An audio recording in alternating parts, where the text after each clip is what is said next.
Welcome to Games Lore to Sleep. Tonight, we're going to sink gently into the quiet, crumbling world of Hallownest, wandering through its forgotten tunnels and piecing together the full story of the Pale King, the Radiance, and the tiny knight who changes everything. If you're listening while you drift off, let me know in the comments where in the world you're at this calm moment. And if this video helps you rest tonight, you can always come back tomorrow when you wake up to like the video and subscribe to Games Lore to Sleep. For now, get comfortable, let your eyes grow heavy, and let's begin our slow descent into Hallownest. Before there was a kingdom called Hallownest, before there were crumbling crossroads and a city of tears, this place was just a wild, scattered land of tiny civilizations and ancient beings. It wasn't one unified realm. It was a patchwork of small territories, each with its own little god, its own odd way of life.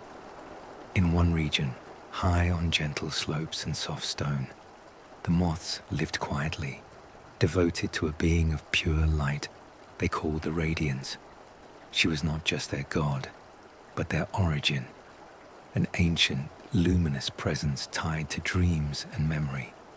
Her light shaped their minds and their culture, and for a long time, that was all they knew. Further away, in the lush, overgrown region that would one day be known as Green Path, plant-like bugs moved through tangles of leaves and bright pools. They were bound to a great slug-like higher being who existed mostly in dreams, a creature called whose thoughts and imagination shaped the mossy life around her. To live there was to live inside someone else's dream. Deep in their carved stone halls, the proud mantises followed strict rules and sharp nails. They trusted their own strength, kept their borders tight, and bowed to no one. Honor, jewels, and discipline defined them more than any far-off god's command. Mushroom folk clustered together in the fungal wastes, speaking in clouds of spores and bursts of strange laughter, while far below, in twisting, web-choked tunnels, the spiders and their queen lurked in perpetual shadow, ruling over a kingdom of threads and ambushes. Each group had its own customs, its own small god or guiding force, its own way of being. But none of them thought the way we would call truly conscious. Their lives followed old patterns rooted in instinct and divine influence. They didn't build grand cities or sit and wonder who they were.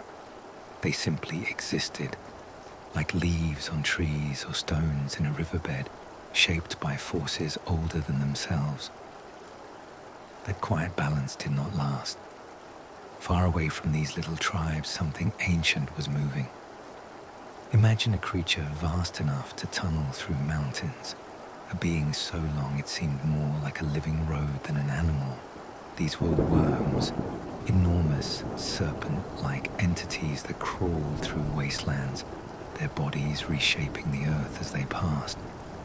One such worm, gifted with a strange power of foresight, slithered across deserts and stone, through lands that had never known its kind, until at last it reached a harsh, cliff-rimmed region we would later call Kingdom's Edge. This worm was not like the other beings of this world. It could peer forward, glimpse possible futures, and sense the shape of what might be. Somewhere in those unseen paths, it saw a chance to become something more than a wandering god-beast.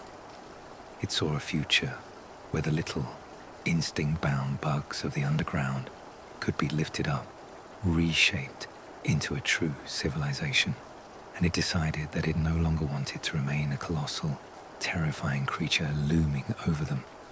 It wanted to walk among them. So, at Kingdom's Edge, the worm did something drastic. It shed its old existence. Its titanic body died, or at least the form it had worn until then did. In its place, from within the cast-off shell, A new being emerged, smaller, sharper, refined into the shape of a bug-like king with a pale body and a crown crafted from what once had been the worm's teeth. This newborn monarch was the Pale King. If you imagine standing in Kingdom's Edge today, you can still picture that vast, empty shell, like the skeleton of a god lying where it fell. Inside, at the far end of that husk, there rests a broken pale egg, a quiet hint of the strange rebirth that took place there. The land around is dusted with white ash that falls like snow, a constant drifting reminder that the worm's old body is still slowly decaying, feeding the earth it once towered over. The worm had given up size and terror for something more focused, a mind suited to ruling, and a body suited to living among the very creatures it intended to uplift. The new king had a plan. He didn't just want followers. He wanted to build a civilization, a kingdom where insects didn't just obey instinct, but chose, created, and imagined. To do that, he needed to give them something they had never truly had before: awareness. The Pale King carried with him a pale, expanding light, a power inherited from his long life as a worm. This light could open the minds of bugs, widening their thoughts, granting them self-awareness and intelligence. So he began to move through the land, approaching tribe after tribe, not as a simple conqueror, but as a being offering a trade. Accept my rule, accept my kingdom. In return, I will give you minds that think and wills that are your own. Some accepted, some refused. Some found a way to compromise, meeting him halfway. Among the first to encounter that pale radiance were the moths. They had been born in the light of the radiance, a blazing, dream-dwelling presence who had shaped their very existence. To them, she was not just a god, she was their sky. But the Pale King's light felt different. It was less distant, more direct.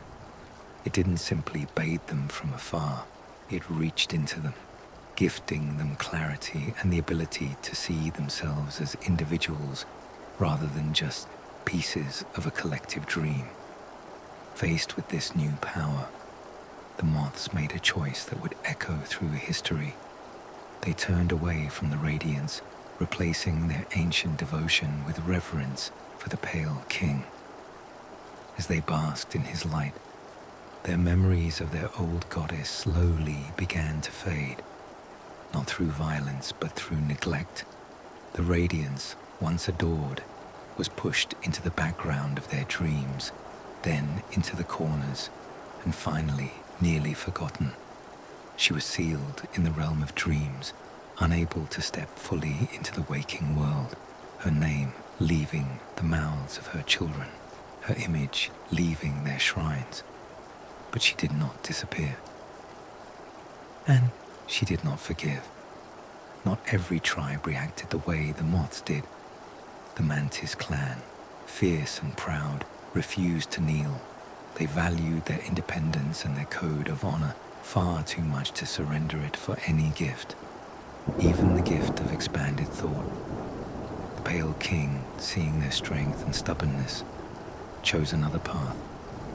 Instead of trying to break them, he struck a bargain. They would keep their lands, their customs, their sovereignty. In return, they would guard the borders against the horrors of Deepnest, the spider-haunted tunnels below, where twisted things prowled. The mantises accepted, and for a long time they held their end of the agreement with rigid, unyielding discipline. In the fungal wastes, the mushroom creatures accepted the king's rule more cautiously. They acknowledged his foresight, trusting that the same vision that had once guided him as a worm would protect them from dangers yet unseen. Far away, the bees of the sealed hive chose isolation instead. They walled themselves off, their queen growing so immense she could no longer leave even if she wished to. They would watch the rise of Hallownest from the safety of their honeycomb halls, but they would not take part. In Greenpath, Un's dream-born Moskin remained devoted to their slumbering deity. The Pale King's influence trimmed the edges of their lush territory, but Un was allowed to keep a core of her domain, a living pool of green dreams surrounded now by a growing, structured kingdom. Deepnest, on the other hand, never bowed. The Spider Tribe, led by Hera the Beast, stayed wild and separate in their darkness. They did not join Hallownest, did not pledge loyalty, did not accept the king's light.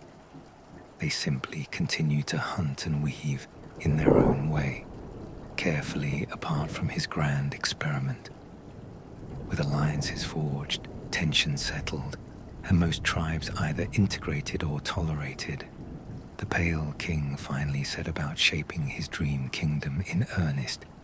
He raised a city in a great cavern of perpetual rain, a place that would come to be known as the City of Tears. There, smooth stone towers climbed upward, bridges arched over flooded streets, and lamplight glowed softly through the endless drizzle. Within that city, he built a palace of impossible precision, the White Palace, all gleaming walls and delicate spires, a place that would serve as his throne and the heart of his power. Later, its corridors would be filled with whirling saws and hidden spikes, but that nightmare came much later. For now, you can imagine it bright and pristine, a monument to a king who believed he could create eternity. To bind his kingdom together, he had tunnels carved for enormous stags to travel through. The stagways, a living transport network carried on the backs of ancient beetles. He established trams, paths of stone, laws, rituals, and symbols. Bugs across Hallownest began to carve idols in his image, little statues of a crowned pale figure. They believed in time that he had shaped everything, their world, their thoughts, their ability to dream of something more than instinct. For many of them, he had. Alongside him stood the White Lady, a higher being of roots and growth tied deeply to the life of the soil. She made her home in a region that would become the Queen's Gardens, once land of the Moskin, now transformed under her presence into a graceful, overgrown sanctuary. Together, the Pale King and the White Lady ruled a kingdom that flourished. He also gathered around him 5 legendary warriors, the 5 great knights, each with their own story and strength.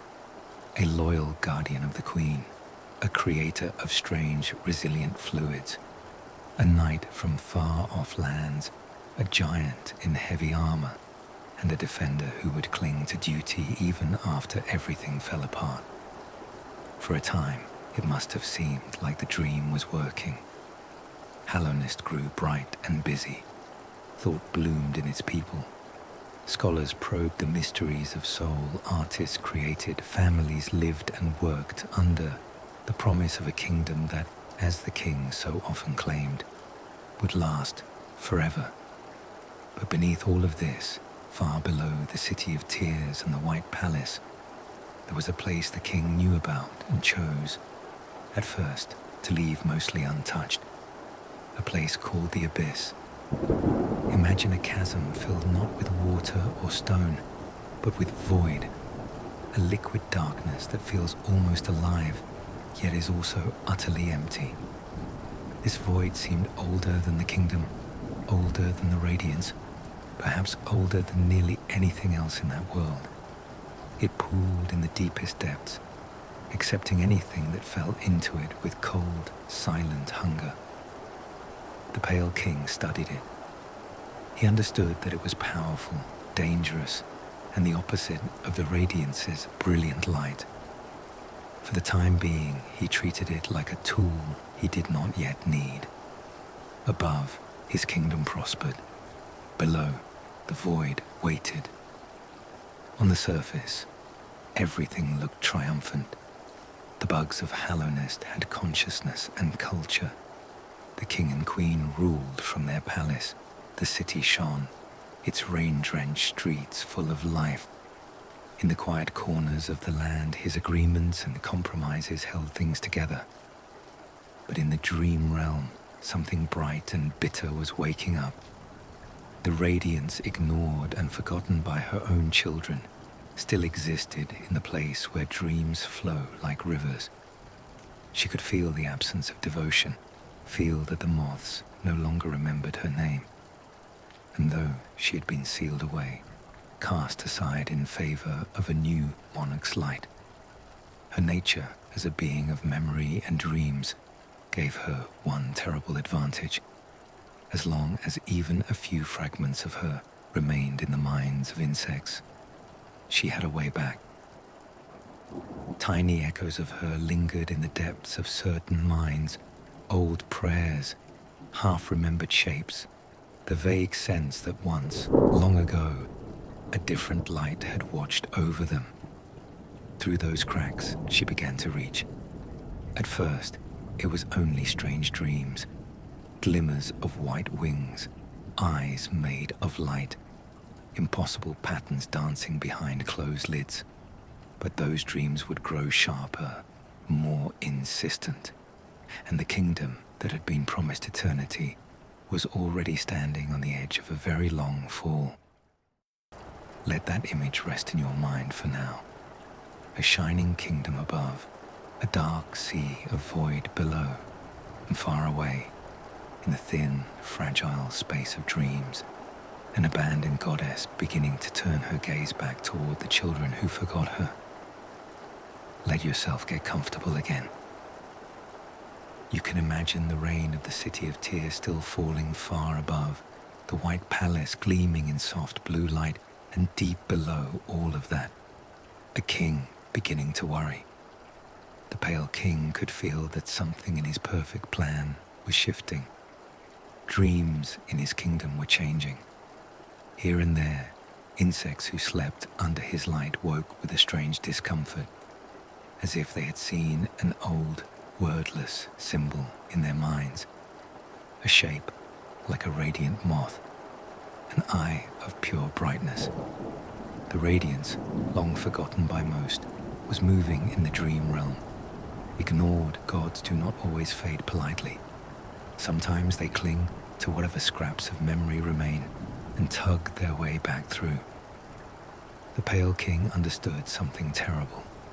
If this being of light and memory found a way to fully awaken inside the minds of his people, she could twist their thoughts, warp their wills, and turn his carefully built kingdom into a nest of glowing madness. He could not simply banish her. She was made of dreams, woven into the fabric of consciousness itself. To truly stop her, he would need to trap her, and that meant finding something she could not reach.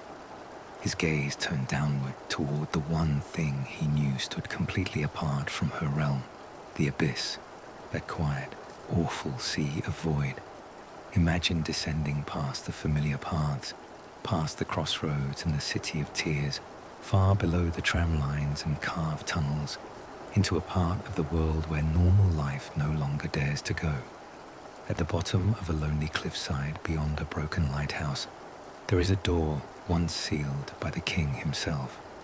Behind it, stairs lead down into darkness so absolute it feels thick, and at the end of those stairs, the ground simply stops. The abyss opens, a throat of endless black, and at its base lies a pool of quiet, liquid shadow. The void is not like water. It does not reflect. It does not ripple in quite the same way. It seems instead to swallow light and hold it tightly inside, revealing nothing. The pale king studied this darkness. He saw that it was opposed in every possible way to the Radiance's blazing dreamlight. She was memory. The void was forgetfulness. She was individuality, burning identity into the minds she touched. The void was erasure, the end of distinction. He formed an idea. If he could create a living being that carried the void within it, but still had a body to contain it, then perhaps that being could imprison the radiance, not by will, not by struggle, but simply by existing. A hollow shell, filled with nothing she could control, wrapped around a dark core that would smother her light. Such a being could not think, not feel, not remember. Any hint of personality would give the radiance something to grab onto. It would have to be truly hollow.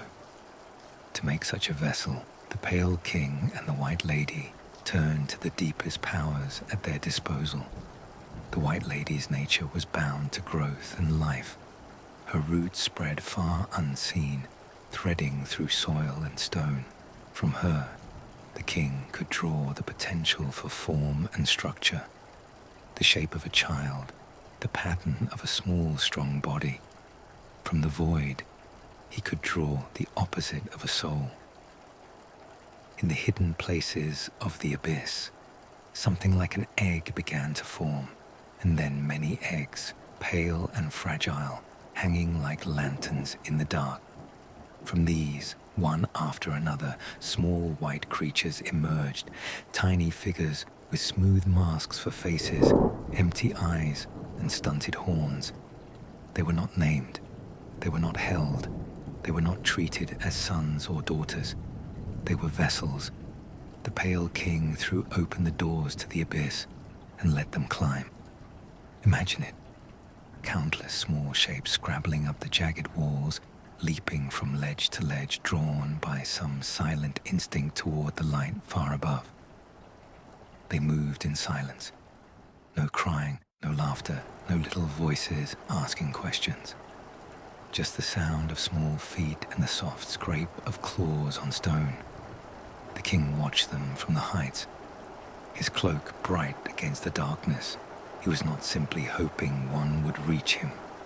He was studying them, searching for the one who seemed most empty.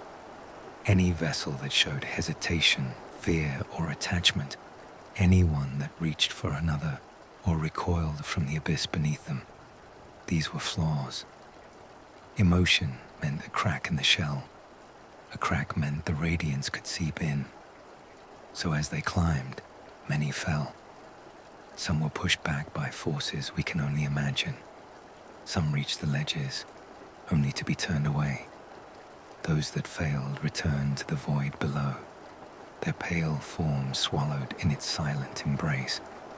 It was a cruel process, cold and unloving, but the Pale King believed it was necessary. He was trying to save a kingdom, and in his mind, that justified everything. Eventually, one vessel reached him who appeared perfect. No hesitation, no reaching for others, no visible fear, no flicker of personality behind those empty eyes. Just a small, pale figure, standing still in the king's light. This was the one he chose. He took this vessel from the abyss and brought it up into the palace. The others, those countless siblings, were left behind, locked away in the dark, their existence buried along with the secrets of what he had done. To the people of Hallownest, this chosen vessel was presented not as a thing, but as a prince. They called it the Hollow Knight. In the City of Tears, bugs would sometimes see the king walking with this silent child at his side. The Hollow Knight was taller than the ordinary insects, with long, curved horns, a cloak flowing behind like the king's own. Though created to be empty, it still moved with a certain grace, a certain poise that made others bow their heads as it passed. We don't know what passed between king and vessel in those days. Did the Pale King speak to it softly, like a father? Did he look at it with pride, with guilt, with a cold, clinical satisfaction? What we do know is this: He believed it to be hollow. He believed this child of void and pale light could bear the radiance without breaking. He believed he had finally found a way to protect his kingdom forever. But Radiance was not yet sealed. To trap her required more than just a vessel. It required a cage structured not only in body, but in dream. The Pale King needed strong minds to pin her in place. He turned to three figures whose influence reached far and wide. Monomon the teacher, a scholar of deep wisdom, who studied the mysteries of the world from her tower in Fog Canyon. Lurien the watcher, who oversaw the City of Tears from his high spire, eyes always turned outward toward threats. And Hera the beast, queen of the spiders in Deepnest, a leader of a tribe that had never truly joined Hallownest, but whose strength the king could not ignore. He offered each of them a place in a plan that would keep Hallownest safe. They would become dreamers. Their bodies would sleep forever, sealed in special resting places. Their minds would be bound to the Hollow Knight seal, forming part of the complex lock that would hold the radiance trapped inside the vessel. Monomon agreed for the sake of knowledge and peace. Lurien agreed for the sake of duty, ever watchful, even in dream. Hera agreed, but she wanted something in return. Hera had ruled Deepnest with a fierce independence, but she understood that the world was changing. Hallownest was a rising tide, and no kingdom can afford to ignore tides forever. In exchange for giving up her freedom, for binding herself in endless sleep as part of the seal, she asked the Pale King for a child born of their union, to serve as both heir and bridge between Deepnest and the rest of Hallownest. The king, focused on his grand design, accepted this condition. From that bargain came Hornet, a sharp, agile child of silk and royal blood, destined to wander the fallen kingdom long after her father's light had faded. The deals were struck. The dreamers took their places, and at last the ritual could begin. In the depths of the Temple of the Black Egg, at the heart of the kingdom, the Hollow Knight stood ready. The Radiance's influence, slipping through dreams like a spreading infection, had to be drawn in, contained within this single vessel. Imagine the scene slowly. The king, radiant and solemn. The Hollow Knight, tall and silent. Invisible currents of thought and light moving through the air as the radiance is pulled, bit by bit, away from the minds she has touched and into this waiting shell. The process was not gentle. It was a violent clash of principles. Dream against void, light against nothingness, memory against emptiness. But in the end, the radiance was bound. Her blazing influence was locked inside the Hollow Knight, its body chained and sealed within the temple. Above, the three dreamers fell into their endless sleep, their dreams forming locks on the seal, their names becoming whispers and then myths. For a time, the infection receded. The orange glow that had begun to flicker in eyes and spill from cracks in the world faded back. Bugs returned to their routines. The king declared his kingdom safe once more. He had done it. The memory of the radiance was trapped inside a single hollow child. Hallowness could continue. But hollowness, it seems, is a delicate thing. Somewhere deep inside the Hollow Knight, in the places no ritual can truly reach, there may have been a small, quiet spark. Not of the radiance, but of something like feeling. Maybe it came from the time spent at the king's side. Maybe from the faint memory of climbing out of the abyss alongside countless siblings who never saw the light. Maybe from a flaw in the king's understanding of what it really means to be empty. Whatever the cause, tiny cracks began to form in the seal. The Radiance's light, patient and relentless, found them. She seeped out again, this time already inside the perfect vessel meant to contain her. The infection returned more slowly at first, like a fever relapsing, then more fiercely, spilling orange light through the cracks in the temple, into the minds of bugs who no longer remembered her name, but still turned toward her in their dreams. Hallownest began to rot from within. The Pale King watched this with growing horror. His greatest sacrifice, his cruelest experiment, had failed. The hollow knight coughed and trembled behind its mask, its body no longer a simple cage but a battlefield between void and radiance. Outside, in the streets and tunnels, insects started to stagger, their eyes glowing, their minds slipping into a single shared obsession. Some prayed to the Radiance without knowing why, others simply attacked anything near them, their thoughts burned out by her influence. The king retreated. The White Palace grew more remote, more empty. Servants vanished, doors closed. At some point, the palace's true shape vanished entirely from the waking world, existing only in a strange, sharp-edged dream, a memory of perfection hidden away from the ruined kingdom. Down below, the hollow knight remained bound, its noble mask staring blankly at the dark walls of the Temple of the Black Egg, its body leaking light and corruption, the radiance trapped inside and yet still somehow spreading. The kingdom that was meant to last forever was quietly dying, and the Pale King, once a mighty worm who had seen futures, withdrew into silence, leaving behind a land frozen at the brink of collapse. Somewhere far away, the abyss still waited, filled with discarded vessels that had never been chosen. And somewhere, a small, nameless figure, another child of void and pale light, stirred in the dark. For now, let that image rest. A failing king, a broken vessel, a forgotten sea of siblings, and a kingdom held together by habit and ruin. Imagine now that everything we've talked about has already happened.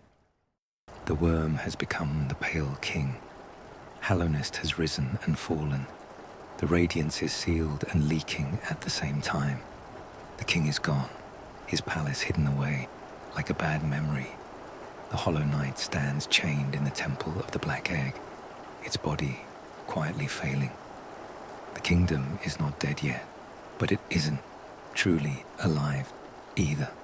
It's stuck in a strange, lingering moment between, and into that half-silent world comes a tiny traveler. You can picture the surface first, not a bustling city, not another grand kingdom, but a quiet, barren place of cliffs and ash. At the edge of all things sits a little town clinging to life, Dirtmouth. A few houses, a lonely well leading down into darkness, a single street lamp flickering in the wind. Most of the buildings are empty. The bugs who once lived there have either gone below or moved on entirely. Only one old bug remains to greet any newcomer. The elder bug, sitting on the bench near the well, watching the entrance to Hallownest, the way an old lighthouse keeper watches the sea. When the little knight arrives, they do not say a word. They simply walk past the silent houses, their small cloak fluttering, their nails strapped to their back, and peer into the mouth of the well leading down into the ruins. Down there lies Hallownest, broken, infected, forgotten, but also waiting for someone small and stubborn enough to move through its ruins and finish what others could not. The night jumps. The world rushes past in a blur of stone and darkness, until they land at the bottom with a soft thud. The air is cool and still. Old lamps glow with pale light. Stalactites hang above like teeth. This is King's Pass, a gentle, half-forgotten entrance to a fallen kingdom. The knight moves forward, guided at first by nothing more than instinct and curiosity. They are not greeted by fanfare. No prophecy speaks their name aloud. There is only the quiet echo of their footsteps and the tiny clinks of their nail as they swat through fragile, mindless creatures that wander the tunnels like sleepwalkers. Ahead, the pass opens into a broader region. The stones grow more carved, more intentional. Buildings appear, cracked, leaning, half swallowed by the earth. We've arrived in the forgotten crossroads. Once, this place would have been busy, a central path where many bugs pass through, on their way to the City of Tears, to the fungal waste, to Green Path, or deeper realms. Now it is quiet, too quiet. A pale fog clings to the floor. Bugs wander in jerky motions, their eyes empty or glowing with a faint, sickly orange. The infection is here. Not at its worst, but moving slowly. A creeping sickness that has turned normal citizens into stumbling, hostile shells. The knight explores. They move carefully through cracked rooms and tunnels, breaking old signposts, swinging their nail through brittle walls, smashing idols full of white soul energy that swirls into them like mist. They find benches that serve as little islands of rest, places to pause and breathe. They hear the faint, cheerful humming of a bug drawing maps. Conifer, half buried in paper, charting a kingdom even as it falls apart. They meet Iselda later up in Dirtmouth, selling those maps with a tired patience. Together, Conifer and Iselda are like the kingdom's remaining memory, tracing its shape even as it fades. The knight moves from corridor to corridor, gathering a quiet understanding. This place is emptying out. It hasn't died in a single dramatic event. It has been drained, slowly, of its people, its purpose, its noise. Still, there is a faint pulse of life here and there. Grubs cry out from glass jars, calling softly from hidden corners. Freeing them sends them home to a distant burrow, where a large, gentle grub elder thanks the knight with shy gifts, tucked away in a room full of simple stone. A shrine holds the image of the hollow knight, honored still by a few loyal hearts who did not realize how flawed their hero's sacrifice really was. As the knight journeys, they collect shards of masks, pieces of soul, little scraps of strength. They are not chosen in the grand, flashy way a prophecy might describe. Instead, they gather power the way anyone does, bit by bit, through effort, through perseverance.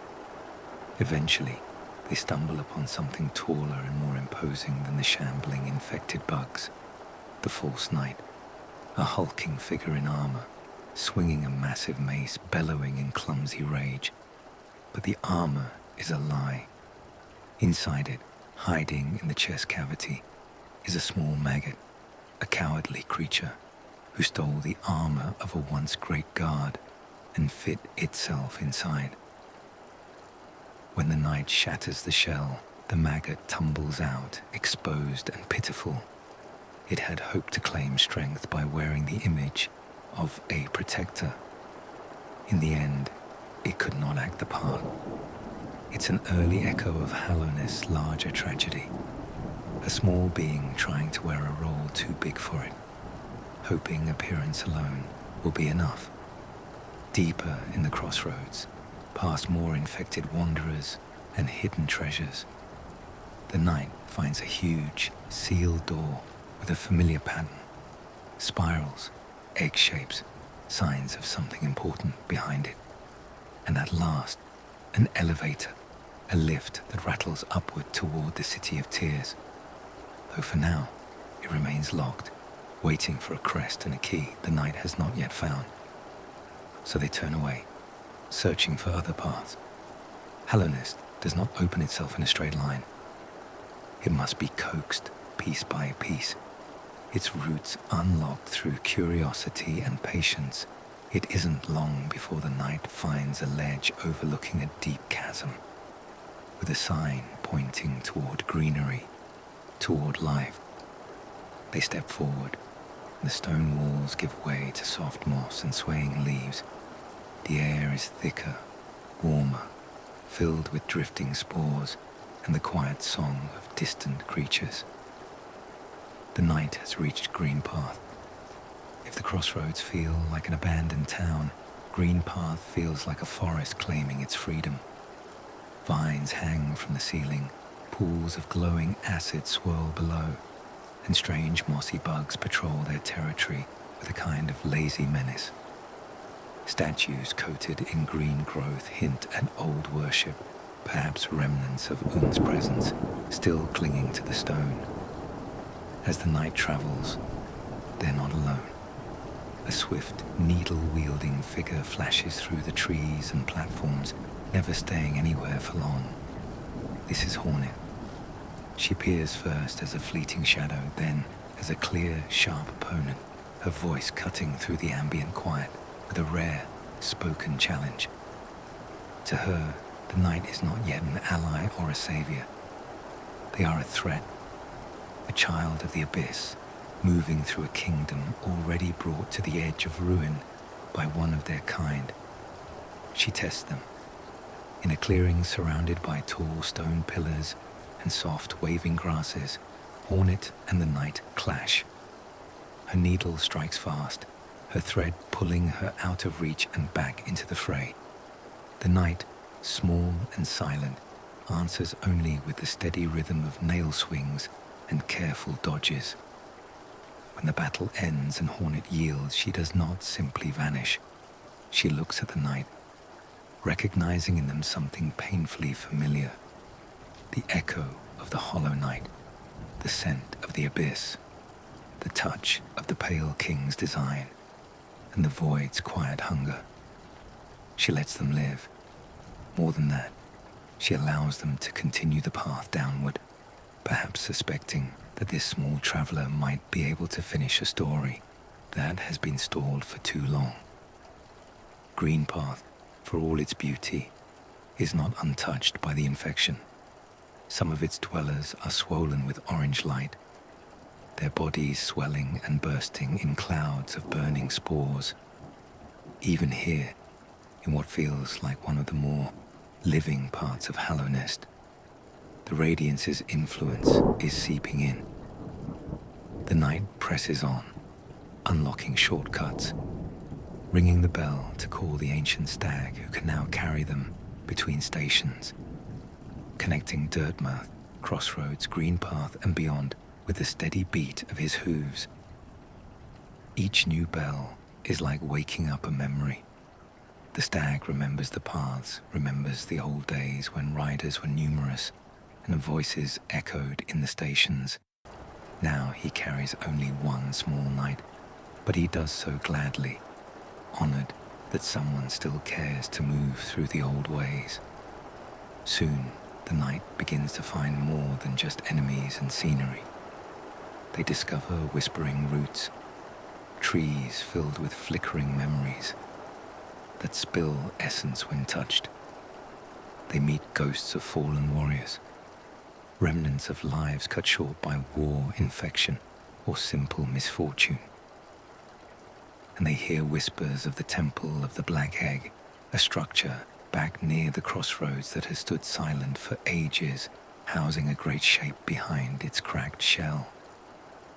Every path, every small discovery seems to bend inward toward that place. For now, though, the night is still gathering pieces. They learn the feel of the nail in their hands, the way soul swirls through them after each strike, the way charms alter their movement, change their resilience, add a little bit of personality to a figure who says nothing. They begin, without words, to become themselves. Night never truly falls in Hallownest. It is a place already tucked within the earth. But as the night moves through its chambers, meeting travelers and strangers, hearing laughter here, sobbing there, a picture slowly forms. This isn't just a world of lifeless ruins. It is a graveyard that still has people in it. Survivors clinging to corners, ghosts unwilling to move on, strange beings with unclear loyalties, all reacting in their own way to a disaster that never fully ended. Some cling to the old dream, some deny what's happening. Some simply try to live one day at a time in a place that is clearly dying. Into all of this walks a tiny knight with no clear past and no spoken destiny, drawn forward by an urge even they may not fully understand. Deep under their shell, something calls them. The abyss, perhaps, the void, or the faint echo of a task they were once meant to fulfill. As you rest here and listen, you can imagine their small form standing at a crossroads, multiple paths opening all at once, downward toward the fungal wastes, upward toward the city of tears, sideways into the dark forests and caverns, always looping back eventually toward the sealed temple and the broken vessel within. Picture the little knight again, standing at a crossroads deep below the surface. Behind them lie the quiet stones of the forgotten crossroads and the lush, humming air of green path. Ahead, the world begins to branch into stranger shapes and moods. Hallownest doesn't unfold like a straight tunnel. It opens like a flower, layer by layer. Each petal a different piece of its history. The knight's feet carry them downward now, toward a land that feels almost like laughter caught in a spore cloud. The stone underfoot grows softer and more pitted. The air becomes thicker, filled with drifting particles that glow faintly when they catch the light. You've come to the fungal wastes. The ground here is alive in a way that feels different from green path. Not graceful vines and leaves, but bulbous mushroom caps, springy platforms, and plumes of spores that puff out in lazy bursts whenever something disturbs them. The inhabitants are strange as well. Stubby fungi who wobble back and forth, chuckling in nonsense voices, some of them swelling up and bursting in explosive clouds of spores. It would be easy to mistake this place for foolish or harmless, but beneath the odd behavior, you can sense a sort of communal awareness, as if the whole region shares a single, hazy thought. The night moves through this compressed forest of mushrooms, leaping from platform to platform, ducking under low ceilings, listening to the soft pops and sighs of spores drifting through the air. Now and then, they encounter other travelers. A warrior in heavy armor named Cloth wanders these tunnels, swinging her weapon with more enthusiasm than skill, dreaming of glorious battles even in a world that is falling apart. She laughs easily, full of courage, a bright little flame of personality against the grey decay of Hallownest. Not everyone here is so warm. In a corner of the waste, the knight finds a hunched, twitchy bug who calls them over with an eager, greedy tone. He calls himself Leg Eater. He sells fragile charms, delicate little trinkets that offer great power at the cost of breaking if the wearer is struck too hard. He talks about Geo, the kingdom's currency, with a hunger that sounds almost like desperation.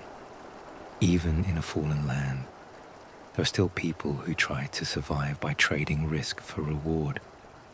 Deeper in, the mushrooms give way to great opening caverns, where acid pools bubble beneath narrow paths. Somewhere in the distance you can hear a drum-like rhythm as larger fungal creatures bounce and thump around. Beyond the wastes lies a settlement you might not expect to find so far below the surface.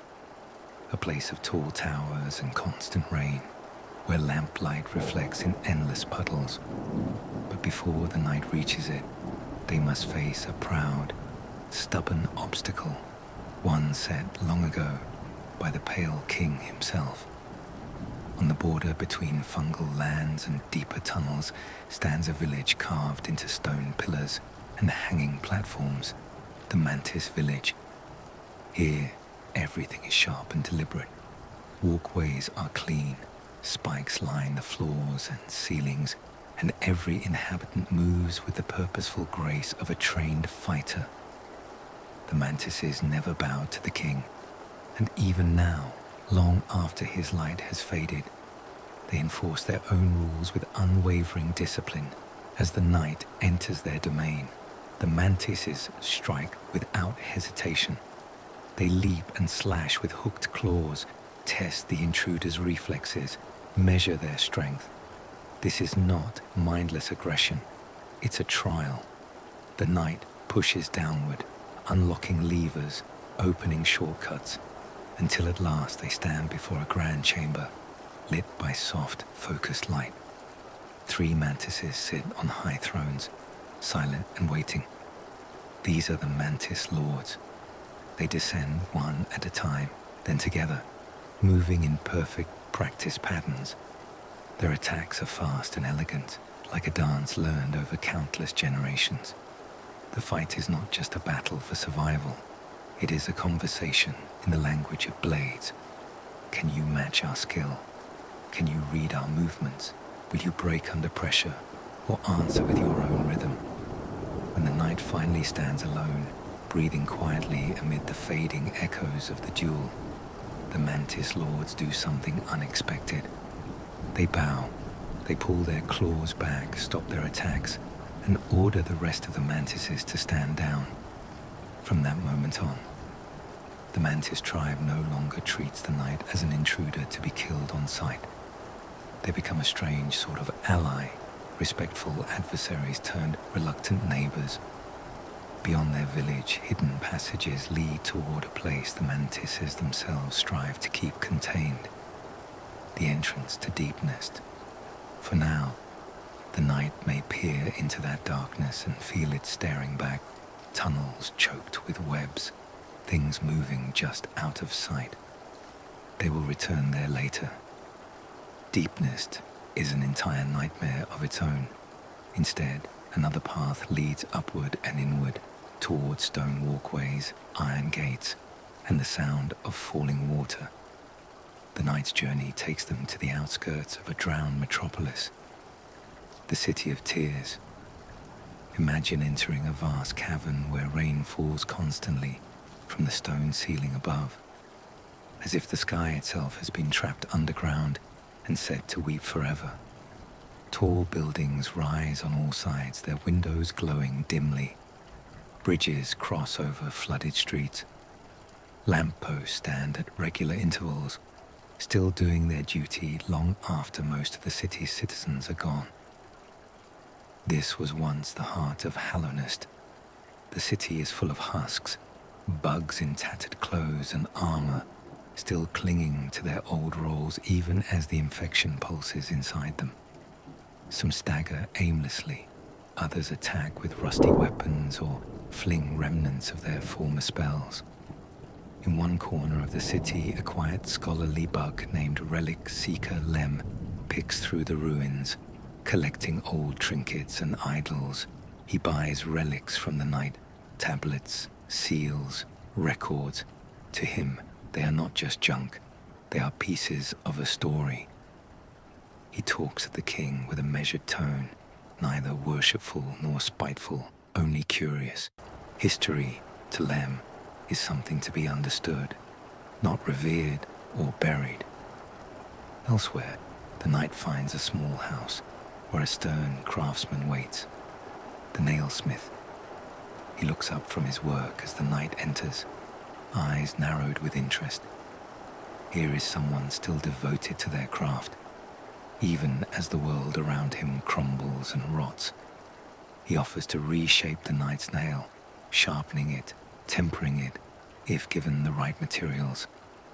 Each upgrade is a little act of defiance against the slow, suffocating decline outside. a reminder that excellence and artistry can persist even in the last days of a kingdom. Higher still, in the towering spire of the Soul Sanctum, the knight discovers another facet of Hallownest's tragedy. This was once a place of study and experimentation. The robed bugs here sought to master soul, that glowing white-blue energy that the knight gathers with each strike, using it to heal or unleash powerful magic. The scholars of the sanctum wanted to use soul to transcend normal limitations, to extend life, to push back death, to preserve themselves beyond their natural span. Like so many others in Hallownest's story, they tried to outmaneuver the basic laws of existence.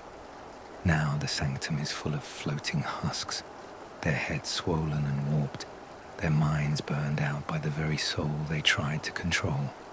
At the top awaits the Soul Master, once a respected mage, now a frantic, towering remnant who hurls himself at the knight in a desperate attempt to prove that his work was not in vain. When the knight defeats him, the sanctum falls quiet.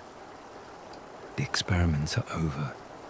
The cost of refusing to accept the natural cycle of life and death is preserved only in warped corpses and a few scattered notes. It's one more echo of the Pale King's own mistake. The same urge to deny endings, just explored in a different form. From the city, elevators and hidden paths lead upward and downward, into resting places and old memorials. Eventually, a particular lift carries the knight to a place where the ground is softer, covered in pale flowers and thin, delicate roots. There is a large, worn-out monument here carved with names and symbols. A deep, hollow sound hangs in the air, as if the earth itself is holding its breath. This is the resting grounds. Here, the dead of Hallownest have been laid to sleep. Spirits linger in the quiet air, their forms faint and glowing, drawn to old worries or unfinished tasks. As the night wanders, they stumble upon a peculiar, ancient object, a blade of nail bound to a strange, dreamlike energy. When the night touches it, they are drawn into a vision, a flash of another world overlaying this one, where memories and thoughts take on shape. They have found the dream nail. This tool does something no ordinary weapon can. It cuts not into flesh, but into the mind. By striking with it, the knight can hear the inner thoughts of the living and enter deeper memories of the dead. They can step into pockets of dream where old battles replay, where regrets linger, where echoes of the past cling to form. In a hidden house here in the resting grounds lives a fragile, moth-like figure, the seer. She is one of the last of her kind, a remnant of the Radiance's old worshippers. But she does not serve the Radiance now. Instead, she acts as a guide for those lost in dreams. She recognizes the knight's potential immediately. She sees the threads of void and fate woven through their small body, and she gives them a task: gather essence, the residue of dreams and memories, released by using the dream nail, and use it to grow stronger in the realm of dreams. As the knight does this, they begin to see more clearly what lies at the heart of Hallownest's lingering curse. Using the dream nail on the strange black egg back in the crossroads reveals 3 faded masks, signs of the dreamers, still supporting the failing seal. Monomon, Lurian, Hera. The knight learns, wordlessly, that if the infection is ever to end, those seals must be broken, and the hollow knight confronted. It is not a simple prophecy. There's no booming voice announcing their destiny. There is only a quiet understanding, filtered through visions and whispers. The dreamers must be put to rest. The Radiance must be faced. Someone small and willing must walk all the way to the end of this tangled story. The night continues to travel. Back to the city, down through waterways, across fungal caverns, into old arenas where failed warriors still seek a proper end. Their mask fills with more notches of health, their nail grows sharper, their movements more confident, and through it all, they remain silent. No speeches, no boasts, just step after step through a land that can barely remember how it once sounded when full of voices. As you lie here, listening, you can imagine the map of Hallownest widening in the night's mind, paths connecting, shortcuts opening, all roads slowly curving back toward the Temple of the Black Egg and the glowing crack in its shell. Imagine Hallownest as a map spread quietly in your mind. By now, the little knight has traced a good portion of it with careful footsteps. They've walked the mossy paths of Greenpath, bounced through the fungal wastes, climbed through the rainy towers of the City of Tears, and sat in the stillness of the resting grounds, holding the dream nail like a key to something deeper than stone. The world is no longer just a maze of tunnels. It's a web of stories, all circling back to the same center, the Temple of the Black Egg, and the failing seal upon the hollow night. With the dream nail in hand, the knight understands something important now, that the Radiance is still trapped inside their sibling, that the infection leaks from that prison, and the 3 sleeping minds, 3 dreamers, are all that keep the seal from breaking the rest of the way. If the knight wants to end this, they must do something that sounds almost cruel in words, but feels strangely gentle in the game. They must find the dreamers where they sleep, step into their dreams, and let their long vigil end. The 3 dreamers wait in very different places, tucked into corners of Hallownest that reflect who they were in life. Monomon, the teacher; Lurian, the watcher; Hera, the beast. One by one, the night's path begins to curve toward them. For Monomon, the trail leads through hazy waters and soft electric light. Hidden in a region of glowing jellyfish and pulsing acid pools lies her domain, the teacher's archives. The air crackles with stored energy. Books and devices float in tanks of fluid. Strange experiments hum quietly, still running long after their creator closed her eyes. To reach Monomon, the knight wades through this flooded library, fighting off jellyfish whose bodies explode in bursts of charged energy, and a huge, lumbering guardian that protects the heart of the archives. When at last the knight reaches the inner chamber, Monomon herself appears not as a walking figure, but as a large, soft body suspended in a tank, wrapped around a glowing core.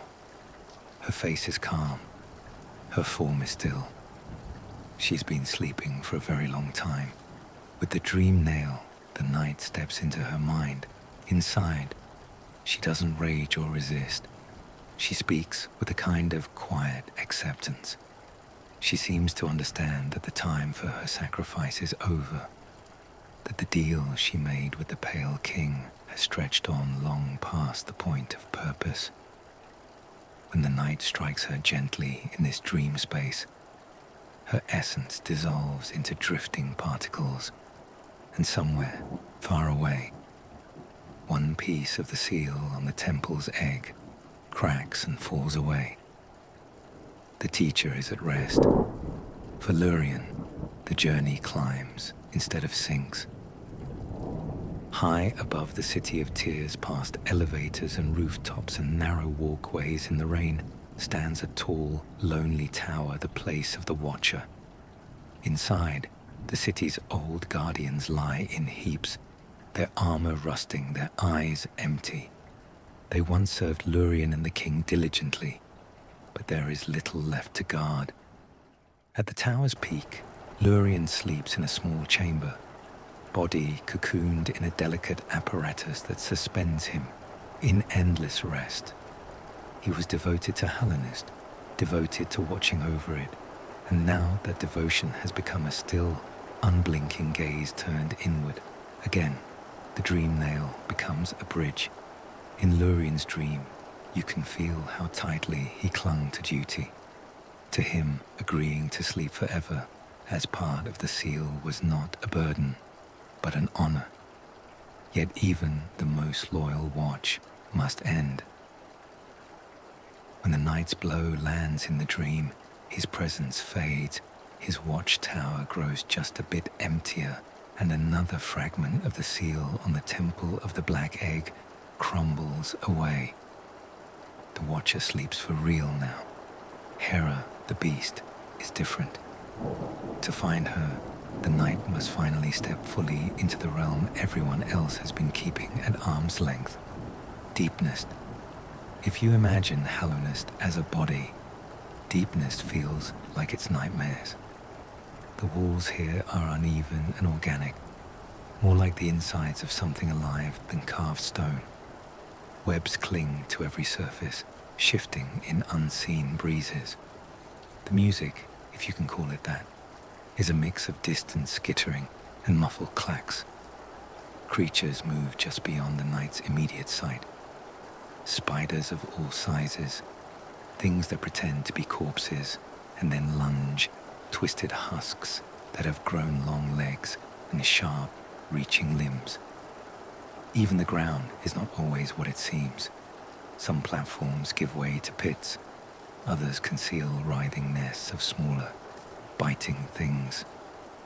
Among this chaos, the night sometimes spots familiar shapes that aren't quite right. Imitations of themselves, white masks with false, chittering bodies. Deepness seems to enjoy copying, mocking, wearing other forms like costumes. To reach Hera, the night presses through all of this, guided by the faint sense that somewhere in the heart of this tangled web, there is a presence that is not just another monster. Her den is quieter than the tunnels outside.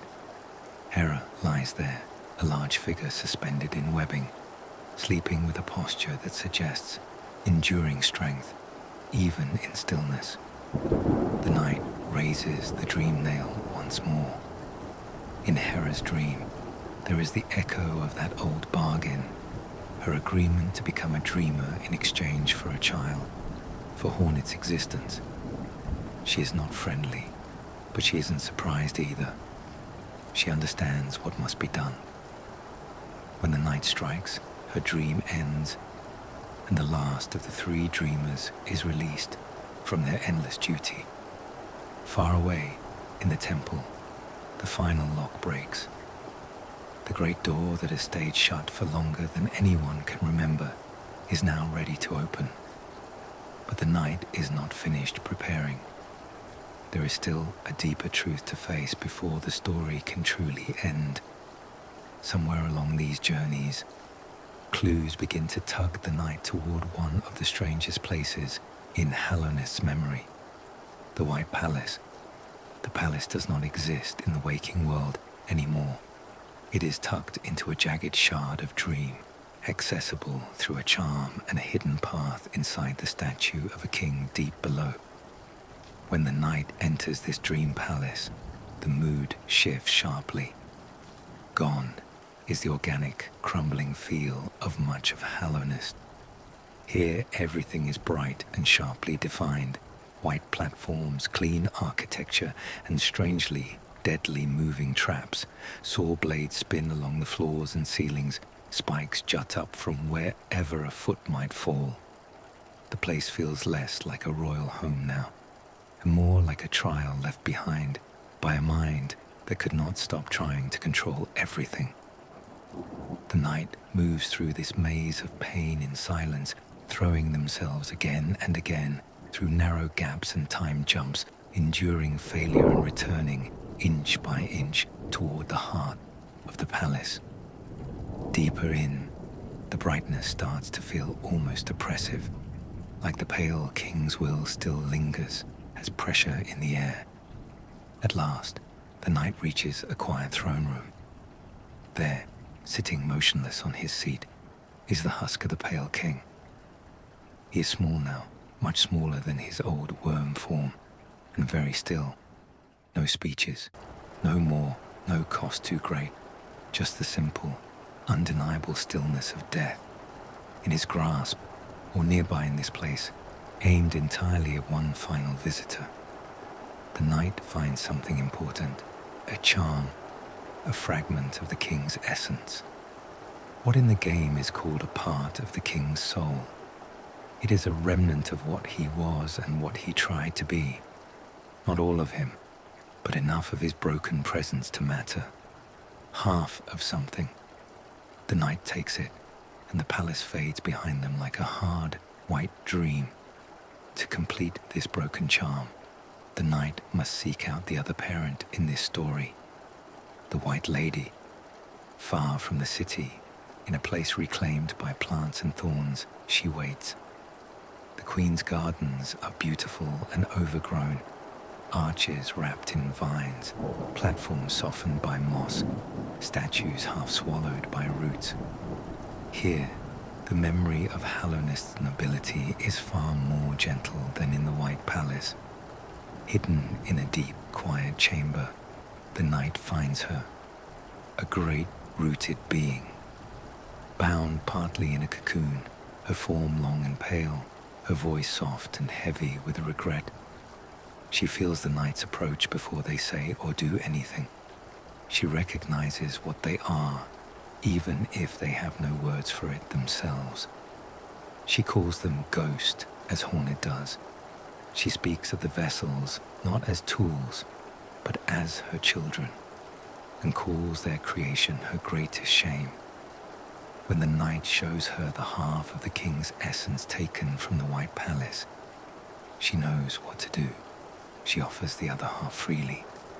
There is sorrow in the gesture, but also a fragile hope, as if she believes that perhaps through this tiny child of void and will, something better can come of so much horror. The two halves of the king's soul merge into a single charm, glimmering with the echo of the pale king's power and intent. With this, and with the mark of the king earned in a distant, ashen place at kingdom's edge, a brand burned into their shell inside the husk of the old worm, the knight is ready to return to the deepest place in the world, the abyss. The seal on the abyss yields to the night's king's brand. Doors crack open. Chains fall away. Cold, dark air breathes out to greet the visitor, who was never meant to come back. The night descends, all the way down, past the lighthouse and the cliffs, into the ravine, where the void waits. The floor at the bottom is layered with discarded shells. Small, pale bodies like the night's own form, piled and scattered, motionless and empty.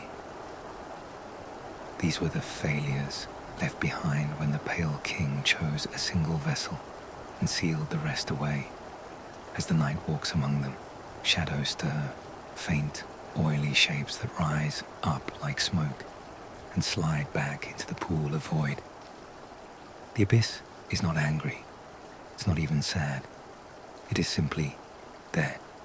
A presence older than Hallownest, older than the Radiance, older, perhaps, than the Worm King himself. At the very bottom, in a chamber called the birthplace, the knight finds a large black egg, cracked and waiting. When they strike it with the dream nail, they don't step into someone else's dream. They step into a memory. They hear a voice, the pale king's, speaking words that describe the purpose of their kind. No mind to think, no will to break, no voice to cry suffering, born of God and void. You are the vessel. You are the hollow knight.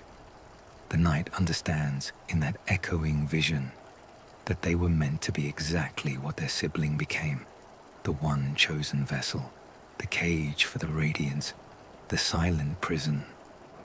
They were just another attempt, one of many children sent scrambling up out of the abyss toward a father's distant light. They simply didn't get picked.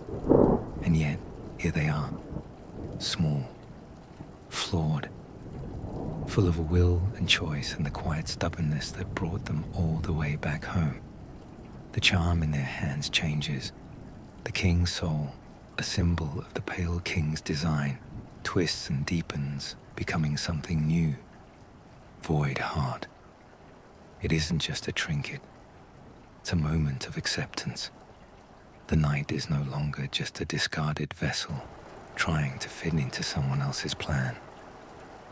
They become a center of gravity for all the void in the abyss, a being that the shadows recognize and gather around. The sibling shades, those little ghostly forms that once attacked the night on sight, fall still in the night's presence, no longer hostile. The void is unified, not mindless emptiness anymore, but something with focus, with direction. With this, the night is ready for the final steps. Above, in the temple of the Black Egg, the last pieces of the seal have already fallen away. The door stands open, waiting for someone to walk through it. Hornet waits there too, silent and watchful, caught between her loyalty to Deepnest and her father's ruined kingdom, hoping that this small ghost might succeed where the pure vessel failed. But that is the next part of the story. For now, you can picture the night leaving the abyss behind, the shadows sinking back into stillness, the drifting shells of their siblings resting quietly on the dark floor. They carry the void heart inside them now. They carry the weight of what they are, and yet they keep walking. Up the long path toward the crossroads, toward the cracked black egg at the heart of Hallownest, toward the sibling in chains and the goddess of light trapped inside. Imagine the night standing once more in the forgotten crossroads, or rather, in what's left of them. By now, the infection has advanced. The quiet blue-grey stone you first saw is streaked with orange. Bugs that once wandered aimlessly now twitch and explode in bursts of burning light. The air feels heavier, like the kingdom itself is breathing unevenly. At the center of this, past familiar corridors and cracked platforms, the temple of the Black Egg waits. Its doorway is open now, the strange black shell at its heart has split, its surface veined with glowing cracks. Hornet stands nearby. She doesn't grandly announce anything. She doesn't deliver a prophecy. She simply watches the night approach, eyes narrow but not hostile, voice subdued. She calls them Ghost, as always, a name that fits more now than ever, a remnant of a plan long abandoned, walking around with the void heart held quietly inside their chest. She knows what lies beyond that door. She knows it better than anyone. Her half-sibling, her father's chosen vessel, is inside, the Hollow Knight. She also knows that what happens next will decide whether Hallownest continues to rot forever, or finally find some kind of end. The knight steps past her and walks through the opening. Inside, the world narrows. The temple is strangely simple. No elaborate traps, no twisting corridors. Just a long, quiet hall leading to a vast, echoing chamber. In the center of that chamber, chained and still, is the Hollow Knight. You've seen its likeness in statues, in shrines. You've heard it honored as a savior, as the one who contained the plague. Up close, the truth is harder to ignore. Its tall white mask is cracked. Orange light leaks from the fissures.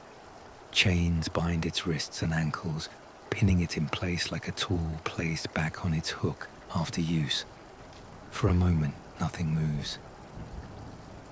Then the knight steps closer, and something inside the Hollow Knight responds. It pulls against its chains, slowly at first, then with growing desperation. Metal groans, Links snap, and with a final shudder, the bonds break away. The Hollow Knight stands free, not as a hero, not as a calm guardian, but as a being caught somewhere between victim and jailer, its body ravaged by the radiance within. It turns toward the night, and the battle begins. The Hollow Knight's movements are heavy yet graceful. It swings its nail in arcing blows, leaps across the arena, fires off explosions of infection, slashes waves of corrupted energy. On the surface, it fights like a boss guarding a final door. But in the quiet spaces between its attacks, you see something else. At times, it stumbles. Its hand flies to its chest as if trying to hold something in. It drives its own nail through its body, piercing itself to let more infection pour out, as though trying to purge the radiance by hurting itself. Occasionally, as its health drops, it collapses to its knees, dropping its weapon and clutching its chest in a posture that doesn't look like aggression at all. It looks like despair. The knight has a choice in these moments. They can stay back, wait for the Hollow Knight to recover, and continue fighting. Or they can step forward and strike. Every blow you deal to it during these kneeling pauses feels strangely wrong. Less like besting an enemy, and more like finishing off someone who is already broken. But the Hollow Knight, for all its pain, does not stop resisting. Whether out of lingering duty, out of instinct, or because the radiance writhes inside it and will not let it rest, it keeps going. Nail against nail, light against void, two siblings fighting in the dim heart of a dying kingdom. If the knight knows no other path, if they do not bring the dream nail into this moment, the battle ends one way. The Hollow Knight falls, its tall frame slumps. The arena quiets. The orange leaks become a slow ooze, then stillness. The void within the night rises up and reaches outward, wrapping around the fallen vessel, joining its essence with their own. In this ending, the night takes their siblings' place. They become the new seal, a fresh cage for the Radiance, another hollow body locked in the temple of the Black Egg. Outside, the infection is suppressed again. The visible sickness recedes. The kingdom returns to its earlier, eerie quiet. But the problem isn't truly solved. It's only contained one more time. The cycle repeats, a hollow being used as a lock on a god of light and memory, both of them trapped in a chamber beneath a nearly empty world. Hornet, in this version of events, is left to watch a new figure behind the cracked shell. Not the Hollow Knight she knew, but another vessel just as silent. The cost that was once too great is paid again by another child who never agreed to the bargain. Hallownest becomes an even quieter tomb. It's an ending that feels like a pause instead of a conclusion. But this is not the only way the story can go. Because there is another tool in the knight's hands, now a way to reach past the Hollow Knight's surface, past their chains, past the prison they both share, the dream nail. If, during the battle, the knight raises that strange glowing blade and strikes the Hollow Knight not in the body, but in the mind, something changes. The scene blurs. The arena stretches, distorts, and a new presence pushes through. A bright, harsh light blooms in the shattered sky above, burning away the dim grays of the temple's chamber. A white moth's face forms in the glow, vast and cold and furious. The radiance, at last, not just leaking through cracks, not just flaring in the eyes of infected bugs, but fully revealed, facing the night directly. The final confrontation shifts from earth into dream. The ground beneath your feet is no longer carved stone, but a strange, shifting platform floating in golden space. The Hollow Knight hangs in the background, bound in chains once more. This time, not as a guard, but as a backdrop to the true struggle. The Radiance does not speak in words. She speaks in patterns of attack, beams of light that sweep across the arena, sharp spears of brilliance that rain down from above, circles of burning energy that close in, forcing the knight to move precisely, carefully, again and again. His battle feels different. Against the Hollow Knight, it was like fighting a reflection, something close to yourself, shaped by the same forces. Against the Radiance is like standing in front of the origin of everything that went wrong. She is not purely evil. She is a god who has forgotten, anger hardened into a need to reclaim every mind that once adored her. But that need has become a kind of cruelty. She won't let go. She won't allow her followers to grow past her or choose another path. She would rather burn their minds out than be forgotten. The knight answers her with what they've always had. Small steps, small strikes, relentless persistence. They dodge beams, leap over waves, push through phases where the Radiance grows more frantic, more insistent. At last the ground breaks away entirely and the knight falls. In many stories, falling means failure. Here, it means descent into something deeper. As they plummet through glowing space, dark shapes rise up around them, tendrils and spikes of void, answering the call of the void heart within the knight's chest. The Radiance follows, her light chasing them down into the depths. The knight strikes one final blow, and the void surges. It doesn't just swallow the knight. It reaches for the Radiance herself, wrapping around her light, dragging her down into a place she cannot reach out from again. Her burning form is smothered not by another prison of chains, but by a sea of nothingness older than she is. The Hollow Knight's shell, back in the waking temple, cracks and splits apart. From within it, a massive void erupts, a towering, shadowy figure that stretches upward like a tidal wave of darkness. This might look terrifying, but it isn't random chaos. It is the void as a whole finally choosing to move together, to act with purpose, to drag the Radiance down and keep her there. The knight is part of that action. Hornet, standing outside the egg, watches as the black liquid shadow rises and falls. When it settles, the Radiance is gone. Her infection, that crawling orange light that drove bugs to madness, fades away with her. The void sinks back into where it came from, and the knight is no longer standing. Their shell lies still, cracked and empty, their role complete. It's a different ending, not a pause, not a repeat of the king's failing solution, but a real break in the pattern. The source of the infection is destroyed, not just contained. Hallownest will not return to its former glory. Too much has been broken, too many lives lost, but it is no longer suffocating under the Radiance's desperate grip. The kingdom is truly dying now in a natural way instead of a cursed one. It's a quiet, sad, but strangely peaceful ending.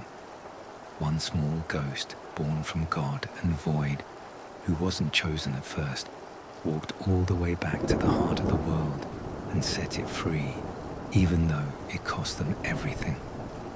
As you lie here listening, you can imagine that last scene as softly as you like. Hornet, standing at the entrance of the Temple of the Black Egg, the shell now still and dark. No more orange glow, no more cracking noises, just silence. Somewhere deep below, the Radiance is gone. The vessels rest. The void is calm, and above, across the tunnels and caverns of Hallownest, the remaining bugs wake into a world that is no longer actively trying to twist their minds. What they do with that quiet momentum, what they build or abandon, is another story entirely. We'll stay lying where we are, eyes heavy, breath slow, but let the story move just a little further. The Radiance has been defeated once already in our tale. The Hollow Knight's shell has cracked. The void has risen and then settled. Hallownest is no longer held in a fever dream, but in Hollow Knight's world. Stories don't always end in one neat line. They curl and loop back into side paths and hidden layers, other choices, other endings, other strange beings who have their own plans for gods and vessels. So, for this chapter, we're going to drift sideways a little, into the quiet places of the Godseeker's dreams, into a circus of red flame, and finally into the deepest version of what the void can become. You can imagine the night again, small and silent, standing in a Hallownest that is still broken, but a little less sick. The immediate infection is gone, or pushed back, or held in some fragile balance. And yet the world is still full of beings who crave something bigger than themselves, something to worship, or challenge, or remake. Somewhere far away, in a strange golden dream cut off from the normal tunnels and caverns, those cravings are gathering shape. The first sign of it comes in the form of a strange, sealed figure and a flowerless little pod that falls from the sky into the old kingdom's depths. This pod, long, smooth, almost like a bell made of flesh, contains a sleeping creature with a mask, full of holes and a restless mind turned entirely toward one thing: gods. This is the Godseeker. Once, it and its people wandered in search of divinity, not content with small idols or simple worship, but obsessed with finding the greatest possible god, the one whose presence would drown out all others. They traveled lands beyond Hallownest, seeking out deities of every kind, testing them, measuring their power, and growing ever more hungry for something greater. At some point, their journey led them toward Hallownest's ruins. They sensed, in its broken bones, the residue of enormous power, the pale king's light, the Radiance's dream fire, the void's deep pull. The Godseeker came searching for gods, and found too many. In the waking world, you find the Godseeker's strange cocoon, buried in the depths of the royal waterways, or the junk pit. A heavy thing, sealed tight. Its occupant locked in deep meditation, but their true stage is not in stone halls or tunnels, it is in dream. When the night uses the dream nail on that sealed shell, reality blurs, and they are pulled into a place that feels both new and familiar, a realm called God Home. Imagine a vast space made entirely of polished gold, glowing softly like a frozen sunset. Platforms float in the air, accessible by a shimmering gate. On every wall, symbols and idols suggest battles and devotions that have been going on for a very long time. Godhome is not part of Hallownest's geography. It's more like the inside of the Godseeker's mind, a grand arena where every powerful being they've encountered can be tested again and again. Here, the night is not just a wanderer, they are a challenger, invited or dragged into a series of trials called pantheons. Each pantheon is like a carefully arranged dream, boss after boss, figures from the night's journey lined up one after another, their strength sharpened, their patterns refined. Fighting through them isn't about saving Hallownest directly. It's about pushing toward a kind of truth the Godseeker is desperate to uncover. Which god, if any, is truly worthy? The more pantheons the night conquers, the more the Godseeker takes notice. They sense something in the small, silent figure that isn't just skill. Something deeper, darker, older. The void. At the end of the greatest pantheon, the pantheon of Hallownest, the trials pile up one after another. The night faces old foes in more intense forms, then stands before a heightened version of their final enemy. Not just the Radiance, but absolute radiance, a blazing, sharpened memory of the light that once ruled dreams. The battle takes place again in that glowing, cracked sky. Beams, blades, storms of light. But behind the Radiance now, and beneath the night's feet, the void is no longer passive. It rises faster, more clearly, responding not just to the Radiance but to the night's will. When the final blow lands, the scene that follows is a more complete version of what we glimpsed before. Void spills upward in great floods, not just breaking free of the hollow night, not just dragging the Radiance down, but filling Godhome itself. The golden architecture drowns in black, fluid shadow. The God-seeker, so intent on finding the ultimate God, finds themselves overwhelmed by the very power they helped gather. Inside that sealing pod, in the waking world, the God-seeker's body is pierced by a rising spike of void. They have become a channel through which the abyss can act far from its old home. And in that last, strange moment, you see something new, a figure rising not as a mere wave, but as a defined shape, horns, cloak, tall and unmistakable, a void being with a night silhouette, but larger, more complete. Not just a discarded vessel or a wandering ghost, but something like a god in their own right. The night's identity and the formless abyss have met in the middle. This is the embrace the void ending. The Radiance is gone for good, not only from Hallownest, but from the wider dream world the God-seekers were tapping into. The void is no longer a forgotten pool at the bottom of the world. It has moved, spread, become something again.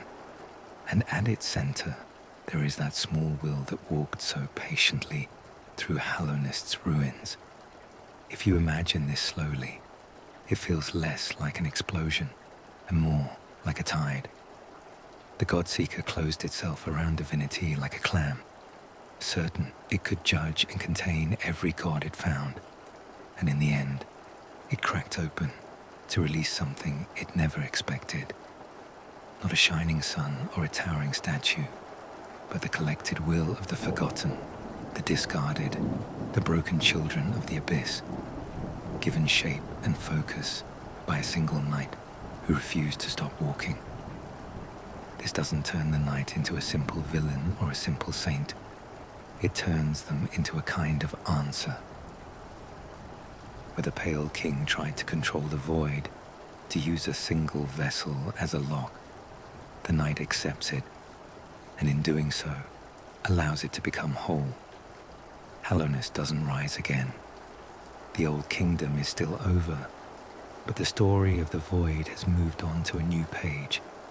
You can also think of this as one more echo of the game's central idea. Big, shining plans, like the Pale King's kingdom, like the Radiance's dream reign, like the God-seeker's quest for perfect gods, tend to end in tragedy. What succeeds, in the quiet way the game suggests, is something much smaller. A nameless little traveler doing their best, step by step, in a hopeless situation. The knight never gives speeches. They don't insist on a philosophy. They simply act, repairing shrines, freeing grubs, listening to the regrets of ghosts, facing trial after trial, and finally walking all the way into the heart of the void itself.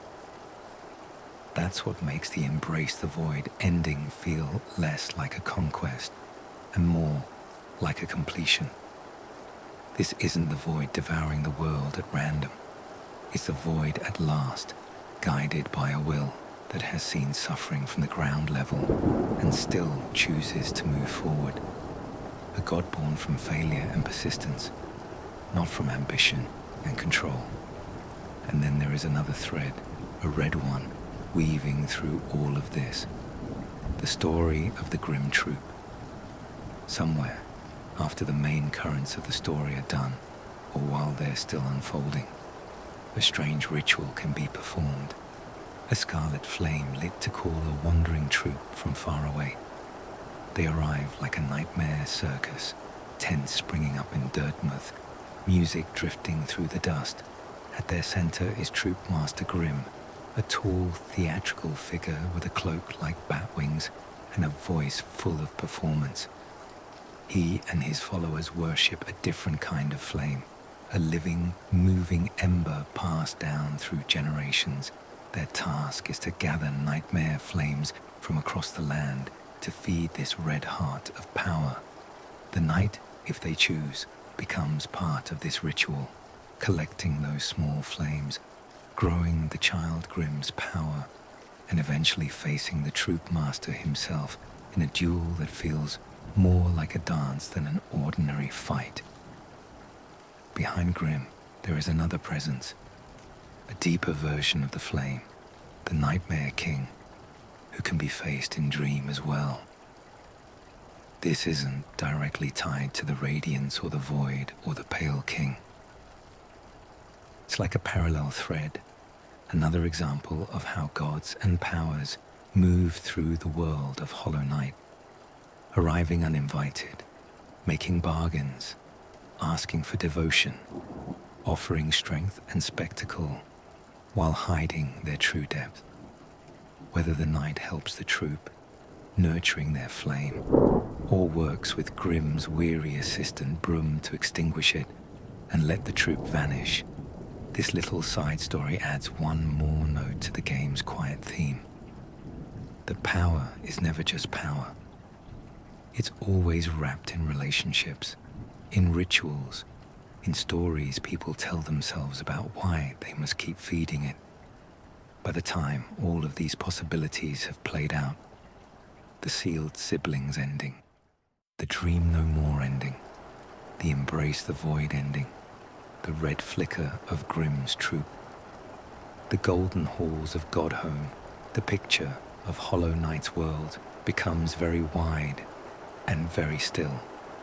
Hallownest, as a kingdom, does not get a simple, happily ever after. It was built on bargains with gods and forces too big to be safely tamed. In the end, those bargains fall apart.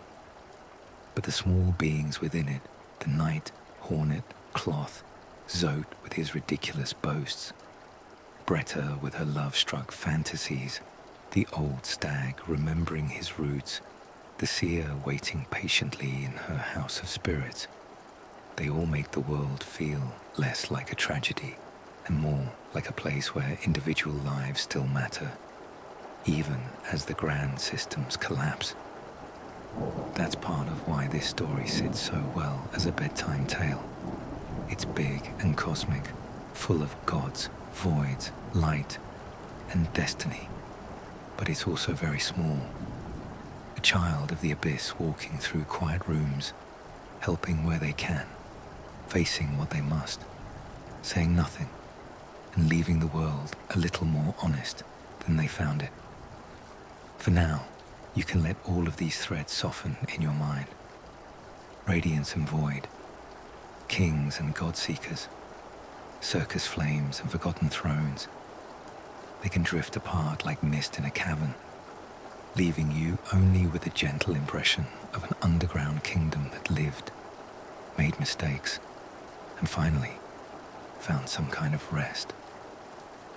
Let's stay with Hallownest a little longer, not with gods or kings or world-shaping decisions, but with the small lives that flicker at the edges of the story, the ones that make this ruined place feel strangely human, even though almost no one here is human at all. You can imagine the night again, their steps a little slower now, moving not with the urgency of a quest, but with the patient curiosity of someone walking through a place they've come to know well.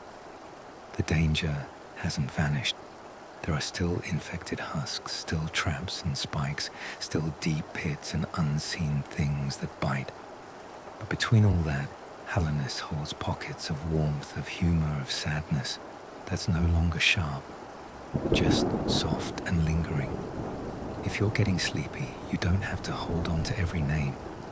Just let these little stories drift past you, like lanterns floating upward in the dark. Think of Dirtmouth again. At the beginning, it was almost empty. One old elder, a bench, a well, and a whole lot of dust. As the night's journey unfolds, the town slowly fills with people again, like a house that's been closed for years gradually waking up as its windows are opened. First comes Sly. You find him deep underground at first, curled up in a ruined room, lost in a strange haze like so many others. After you free him from that half-dreaming state, he returns to Dirtmouth and opens up a small shop. He's a tiny, tired-looking bug with a merchant's sharp eye. He sells charms and tools, bits of hardware that make the night's journey a little easier. More masks for health, stronger nails, important keys. There's something comforting about Sly. He complains a bit, grumbles about Geo, but there's a steadiness to him too, like he's survived long enough to know how to keep going, no matter what collapses around him. If you dig deeper, you can find hints that he was once more than a simple shopkeeper, a warrior who knew how to use a nail himself, someone who gave up on glory and settled for survival. In a world full of fallen heroes and broken kings, there's something gentle about that choice. Then there's Bretta. You first hear her as a small, panicked voice calling for help from somewhere below. You find her trapped in a room surrounded by dangerous bugs, heart pounding. Not a fighter, just someone who wandered too far and got stuck. You rescue her, and she scurries back up to Dirtmouth, where she takes over one of the empty houses. From then on, as you pass through town, you see little signs of her presence. A slowly furnished home, a diary full of dramatic scribbles about a great hero she admires.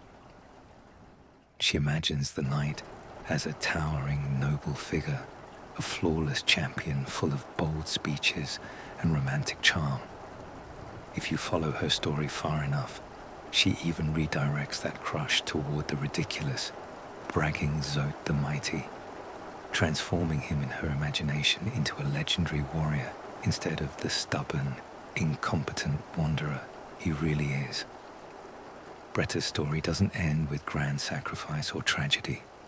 It's just a simple, human-looking arc, a crush, a fantasy, a change of heart, a small life trying to make sense of a frightening world through stories she tells herself.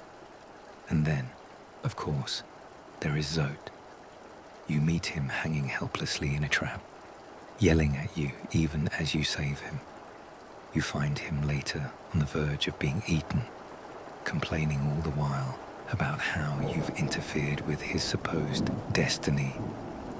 Zote is loud, vain, utterly convinced of his own importance, and almost never actually useful. But he's funny. His presence adds a kind of absurdity to a game that is otherwise full of sighs and silence. He names his nail Life Ender, even though it deals practically no damage. He mutters a long list of pompous precepts about bravery and superiority that collapse under their own weight once you actually read them. And yet, there's something a little sad about him too.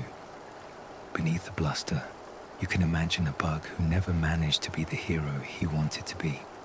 So he wrapped himself in a story where he already is one. In his own way, he's a funhouse mirror of the Pale King. Someone inventing a myth about himself instead of facing how small and fallible he really is. The night never mocks him. They just keep moving, occasionally pulling him out of trouble and letting him talk. On the edge of Dirtmouth, near the graveyard, is a little house with blue lanterns outside. Inside lives Gigi, a mysterious bug with a long face and curious eyes who speaks of spirits and offers help for a very particular kind of problem.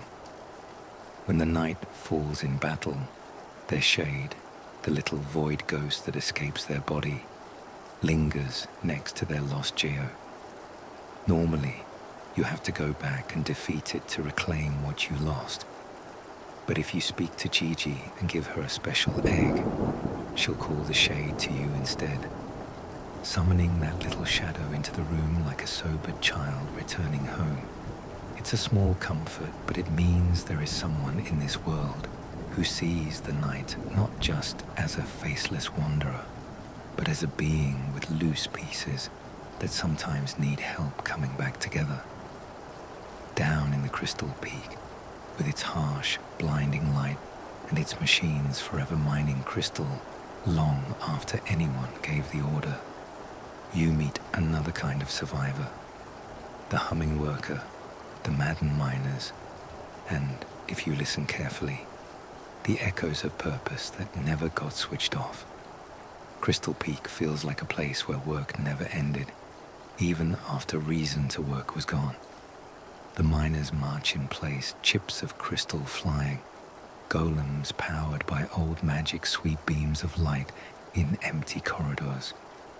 You can almost feel the weight of expectations that never got lifted, jobs that were never officially declared complete. In the middle of all this, on a small ledge overlooking the mines, sits the Grubfather's burrow, far away in a calmer part of the world. As you rescue grubs from bottles across Hallownest, they return there, filling the tunnels with little cheering voices. Sometimes, after bringing back enough of them, you find the Grubfather asleep, or surrounded by the remains of what he's eaten, a scene some players find dark, others see as strange and cyclical. Like so much in Hallownest, it's ambiguous. Beneath the cuteness of grubs and the warm glow of family reunion, there is something uneasy, a reminder that not everything can be cleanly sorted into good and bad. Up high, in the howling cliffs, wind shrieks through broken stone, and the world feels very far away. This is where the night's journey officially begins, if you trace it all the way back, where they fall from the outside world into Hallownest's edges. Here you find the last of the Nail Masters, old warriors who now live in quiet isolation, teaching techniques to anyone persistent enough to seek them out. They're not part of the main grand story. They're side notes. Yet their presence makes the world feel lived in. They talk of their brother, a Nail Master turned into something else entirely, and of their own choice to stop pursuing conflict and instead become teachers. They've set down the endless climb for strength and traded it for a quieter kind of legacy. The night bows, learns, and moves on. Below those cliffs, near the edge of everything, you can even find a grave, the resting place of a Nail Master who never made it to old age. Someone left flowers there. Someone remembers. Even if you don't know the whole story, the feeling is clear. This is a world where people lived lives, grew, failed, loved, and left traces behind. Then there's Myla, back near the crossroads, a small miner, humming happily as she taps away at the rock. The first time you meet her, she's cheerful and friendly, her tune light and sweet. As the infection spreads, her humming changes. The orange glow creeps into her eyes. Her words become fragmented, then disappear altogether. Eventually, if you return, you find her overtaken by the same fate that has swallowed so many others. You can walk past. You can fight her. Either way, the end result is the same. One more small life lost to the Radiance's desperate pull. There's no quest marker, No big cutscene, just an empty spot where someone once hummed and chipped at stone. It's a quiet kind of heartbreak, the sort that doesn't shout, just sits there and waits for you to notice. Even the stagways carry a gentle story with them. At first, you ring a bell and a single ancient stag appears, surprised and a little grateful to be needed again. As you discover more stations and unlock more bells, he remembers them. Memories returning as if each station is a forgotten photograph in an album. He talks about how crowded these tunnels once were, how bugs traveled constantly, how his kind carried them proudly from one corner of Hallownest to another. Then one day the bell stopped ringing. Stations fell silent. He found himself alone. The more stations you restore, the more his voice changes, gaining warmth, strength, even a hint of joy. If you find the very last hidden station, far away from the main paths, he recognizes it with a kind of wonder. It was the final stag station, far from the bustle, a station few ever used. When you unlock it, you give him something he thought he'd never have again. A complete network, a finished map of his life's work. He thanks you, quietly and sincerely. And when all is done, he says that if, someday, his services are no longer needed, he'll rest content, knowing he remembered every path. Not a god, not a king, just an old creature who wanted to be useful and to be remembered. All these little stories, Bretta and her daydreams, Zote and his precepts, Sly and his shop, the seer in her lamplit house, the stag and his stations, Myla and her fading song, they sit in the spaces between the big moments.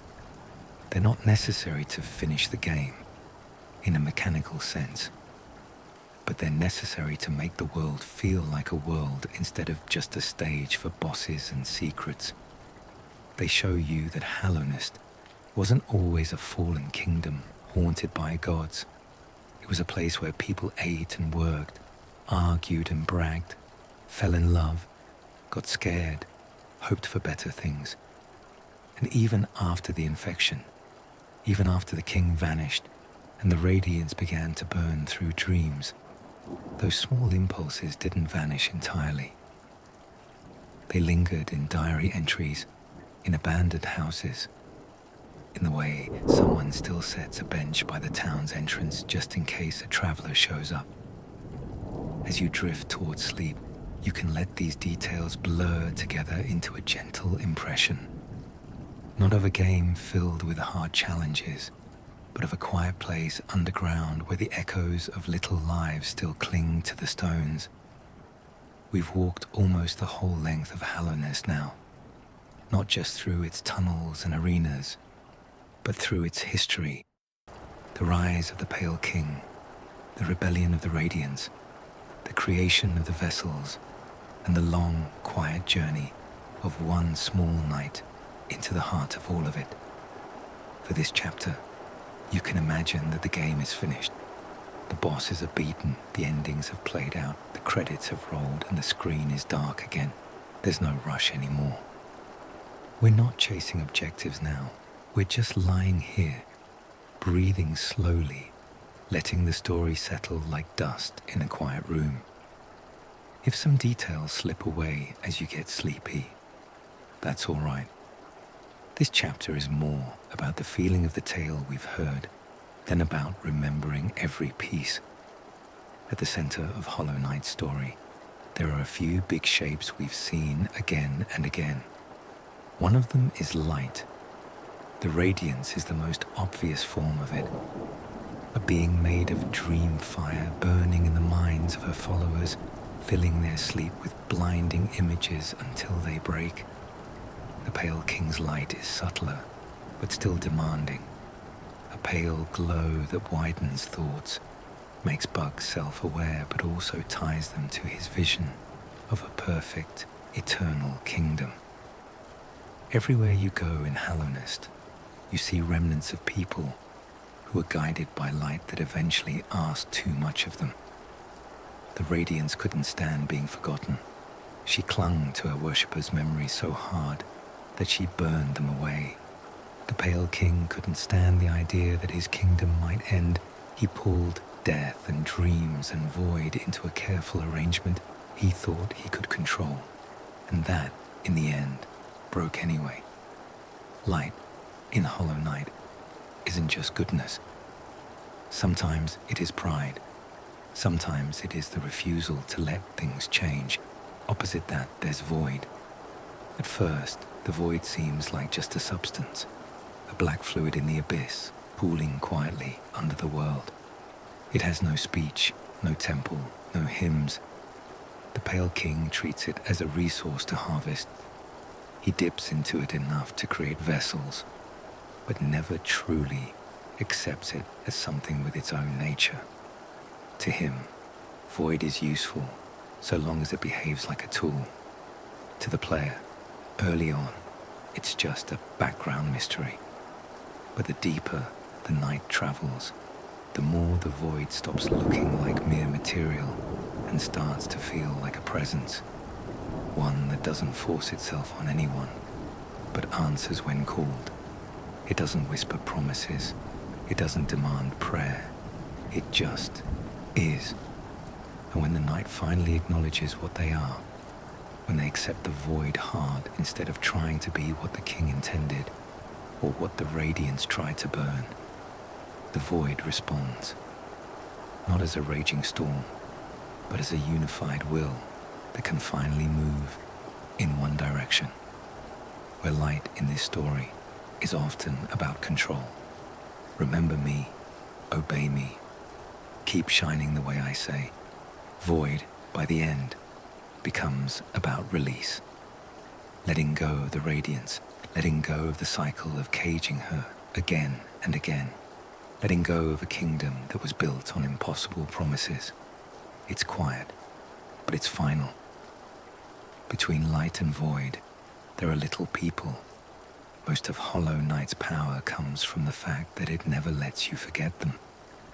Whenever the story gets big, when gods clash in dreams, when vessels are born in the abyss, when kings bargain with queens of spiders, the game soon brings you back to someone small, a miner humming in the dark, a shopkeeper arranging trinkets, a stag remembering old roots, a warrior dreaming of glory and instead finding a gentle end helping someone else. The Pale King looks at Hallownest from above, always thinking about all of them as a mass. The Radiance does something similar, reaching into every mind she can touch, pulling everyone into one shared fever. The night, by contrast, moves from one person to another, helping individually, changing things one tiny encounter at a time. They never fix Hallownest as a whole, not in the sense of rewinding it to some ideal age. Instead, they bring honesty to it, ending the infection, giving the dreamers release, letting lingering spirits speak their last words, returning lost grubs, agreeing to duels so others can finally rest.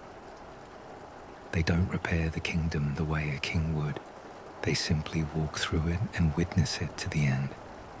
Sometimes that is enough. The story also circles over and over around the idea of children and inheritance. The Pale King and the White Lady create the vessels. They call it a necessary sacrifice. The White Lady later calls it her deepest shame. Hera agrees to become a dreamer only if she can have a child, Hornet, someone who will live on after she is gone. Hornet grows up as a guard and a wanderer, half tied to her father's kingdom, half tied to Deepnest and Hera, never fully belonging to either. Even the Radiance is connected to children. The Moth tribe, who once adored her and then turned away. At the bottom of the abyss, you see all those discarded vessels, siblings of the night. children who never got a chance to step into the light. Hollow Knight's world is full of parents who made choices for the greater good and children who bear the cost. The Pale King didn't ask his vessels if they wanted to be cages. He simply decided they were needed. Hera's bargain gave birth to Hornet, but also bound Hera to a sleep she'd never wake from. In the middle of all that, the Knight appears, quietly refusing to be just another part of someone else's plan. They were made for one purpose, to be a vessel with no will. But the simple fact that they exist and act and choose is a quiet rebellion against that. They become something none of the gods planned for, a child who carries their power but uses it to end the game instead of extend it. There's also the theme of failure. The Pale King failed to make a perfect vessel. He failed to control death forever. He failed to build a kingdom that could survive the truth. The Radiance failed to stay loved. She failed to accept that her time had passed, and in trying to reclaim it, she destroyed the very minds she wanted devoted to her. The Hollow Knight failed to remain hollow. Somewhere inside, something resembling feeling or attachment left cracks in the shell. Even the God-Seeker failed to find a safe, distant God that could be worshipped without consequence. They drew the void in and were overtaken by it. But Hollow Knight doesn't treat failure as the end of meaning. Instead, it treats it as the thing that creates space for something new. Because the king failed, the Knight had to rise. Because the Radiance failed to accept change, another shape had to emerge to replace her. Because the Hollow Knight failed, the Knight had to step in and finish the story. The game isn't saying that suffering is good or that tragedy is necessary, only that once it has happened, what you do next still matters. The Knight is not powerful because they never fall. They're powerful because they keep going after everything else has. If you think about it from very far away, Hollow Knight is a story about letting go. Letting go of a god who won't stop clinging to your mind. Letting go of a king who promised eternity and couldn't deliver it. Letting go of an image of yourself as pure, hollow, perfect, and accepting that you are small and flawed and still capable of choosing. In the endings, where the Radiance is defeated, Hallownest is not repaired. It doesn't spring back to life like a reset button was pressed. Instead, it's allowed to simply end, to become ruins without the added weight of a living curse. The little survivors, shopkeepers, explorers, artists, fighters, are left to decide their own paths in a world that no longer has a central divine script. It's bittersweet, but it's strangely peaceful too. The world is finally honest again. No more hidden god behind the dreams. No more buried disease. No more king promising forever. Just quiet tunnels, falling dust, and a few lanterns still lit because someone decided to light them. As you lie here, maybe with your eyes closed, you could imagine that you're sitting on a bench in Hallownest. The screen is still. The Knight sits with their head bowed, cloak draped over their shoulders. Behind them, the background is familiar, maybe green path's soft green glow, or the blue lamps of the resting grounds, or the rain-washed stone of the City of Tears. There's no UI, no map open, no enemies nearby. Just you, the bench, and the soft sound of the world. That's the feeling Hollow Knight keeps returning to. Moments of stillness inside a broken place. Moments where you're not fighting, or running, or discovering anything new. You're just there, resting, existing, letting everything catch up to you. That's where we'll leave this chapter. On a bench, with the Knight sitting quietly, the weight of gods and kings and history finally a little lighter. We're almost at the end now. You can picture the world of Hollow Knight as something you're holding in your hands. A little snow globe of tunnels and caverns, full of soft light, dust, and tiny figures going about their quiet business. We've looked into almost every corner of it. We've watched gods rise and fall, seen kingdoms built on impossible promises, and followed one small knight from the edge of everything down into the place where void itself sleeps. There's just a little more to say before we set it down and let it rest. If you're feeling drowsy, you don't need to keep track of details anymore. Just stay comfortable. Let your breath stay slow and easy, and let this last part wash over you like a very gentle tide. The night story, for the most part, ends deep below the Temple of the Black Egg. In some versions, they become the new Hollow Knight, a fresh seal, their shell bound and still, containing the Radiance the way their sibling once did.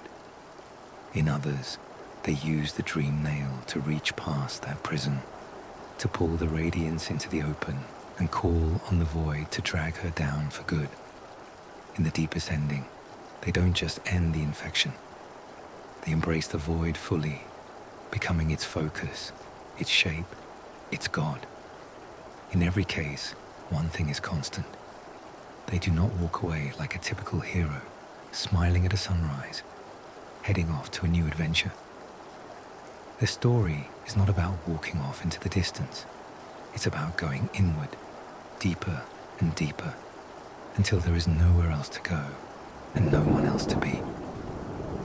They started as a cast-off vessel, climbing out of the abyss.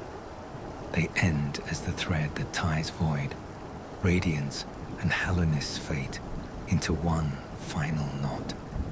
They are, in the truest sense, a ghost that made itself real. Where the night story ends, someone else's continues. Hornet. You can picture her now on the steps of the temple, standing where she often stands in cutscenes, needle and thread held loosely in one hand, cloak fluttering in the underground breeze. Inside, the temple is finally quiet, either with a new shell sitting still behind the cracked egg, or with the void having risen and settled, no more Radiance burning inside. Hornet is the one who has to live with what happens next. She is a child of bargains, born from a deal between Pale King and Hera, caught between Hallownest's ruined glory and Deepness' stubborn survival. She has watched her father's kingdom fall apart. She has watched the vessels suffer. She has tested the night, rescued them, stood aside for them, trusted them more than she ever says out loud. Now she stands in a world with no Pale King, no Radiance, no living dreamers. The old framework is gone. In some endings, we see her step into the temple after the night has taken the Hollow Knight's place, as if preparing to keep watch over this new, quiet prison.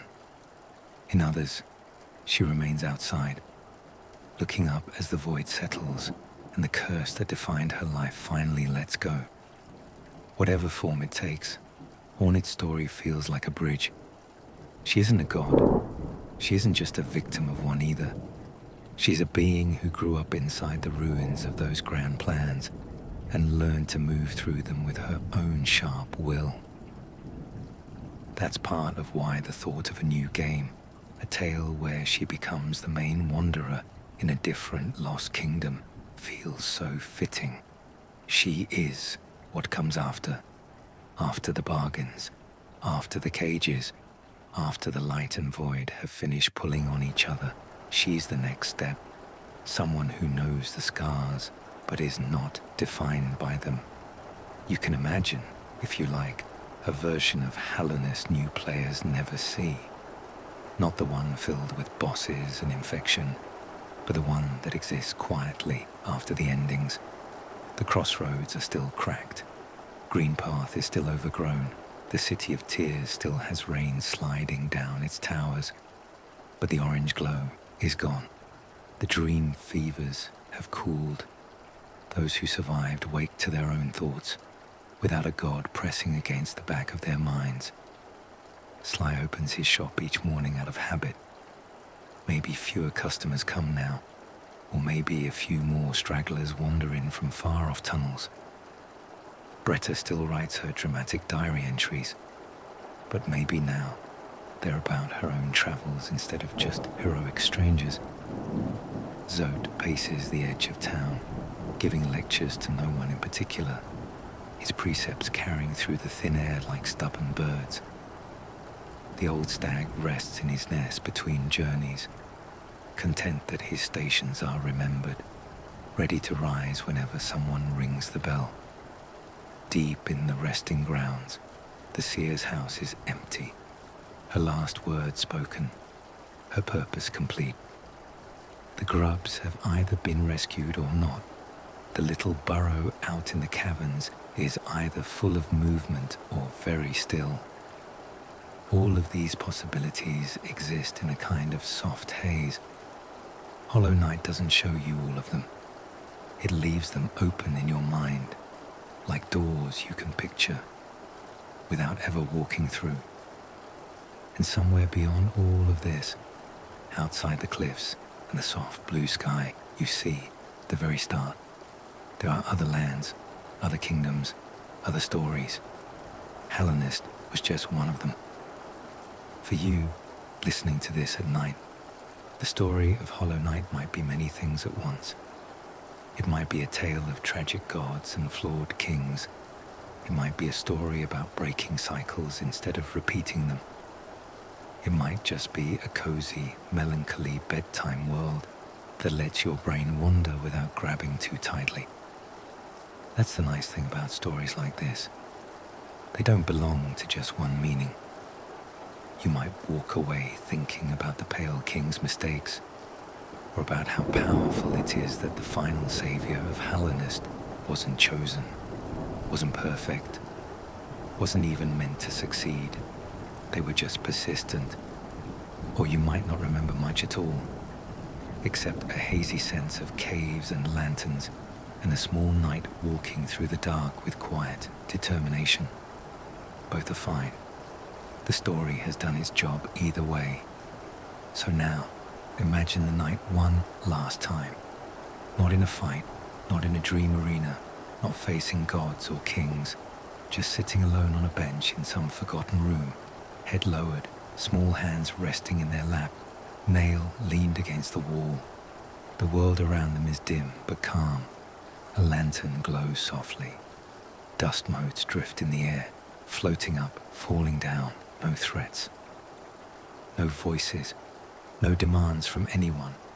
For the first time in a very long time, there is nothing they have to do.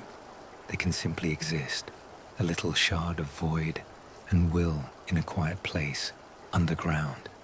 You can match your breathing to that stillness. Slow, steady breaths in and out, like the soft pulse of a sleeping world. The story has come to rest, and you can too. If you're still awake at this point, thank you for staying with me all the way through the complete lore of Hollow Night. We've walked from the birth of Hallownest to its final quiet moments, talked about kings and Radiance, vessels and void, and all the little lives in between, all in a calm, slow way, meant to help you drift off.